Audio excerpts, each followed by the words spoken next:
Bonjour, bonjour, je suis en ce moment avec un très fin connaisseur de la réalité vénézuélienne. En plus, j'ai l'honneur de faire une interview pour vous d'un des 3 plus célèbres franco-argentins au monde. Après Charles Gardel, aka Carlos Gardel, né à Toulouse, après Gonzalo Higuaín, né à Brest, je suis en ce moment même avec Marco Terrucci, né à Paris. Bonjour, comment allez-vous? Bon, l'idée c'est de pouvoir résumer un petit peu quelques idées de ce qui est en train de se passer en ce moment au Venezuela.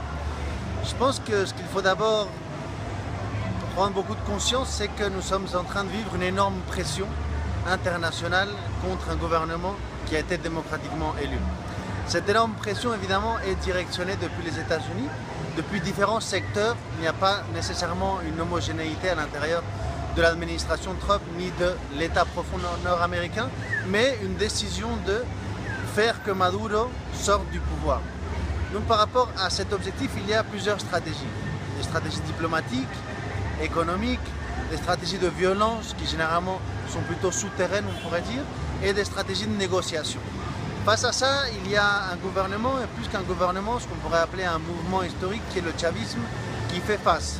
Non pas une opposition vénézuélienne qui a très peu de force, et dont Guaido est, nous pourrions dire, le visage visible, mais qui n'a pas vraiment une popularité comme ils disent qu'ils l'ont, mais qui fait face aux États-Unis.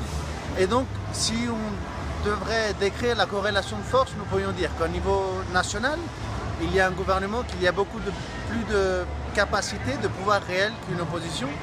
Au niveau international, un certain équilibre de force dont on fait face aux États-Unis, mais du côté du Venezuela, il y a la Russie, la Chine principalement, et une grande difficulté économique due à un blocus qui est de plus en plus fort et à une difficulté pour faire face à ce blocus qui est, on pourrait dire, criminel. Et d'ailleurs, il commence à y avoir des voix à l'intérieur des États-Unis qui commencent à dire que une partie importante des difficultés qu'on vit ici, c'est justement à cause d'un blocus qui n'a pas pour objectif seulement le gouvernement, mais surtout l'économie, la société, et de faire collapser un pays tout entier. Nous sommes en plein milieu de cette bataille. Il est encore difficile de savoir qu'est-ce qui va se passer. Il y a des négociations qui sont en ce moment en train de se dérouler.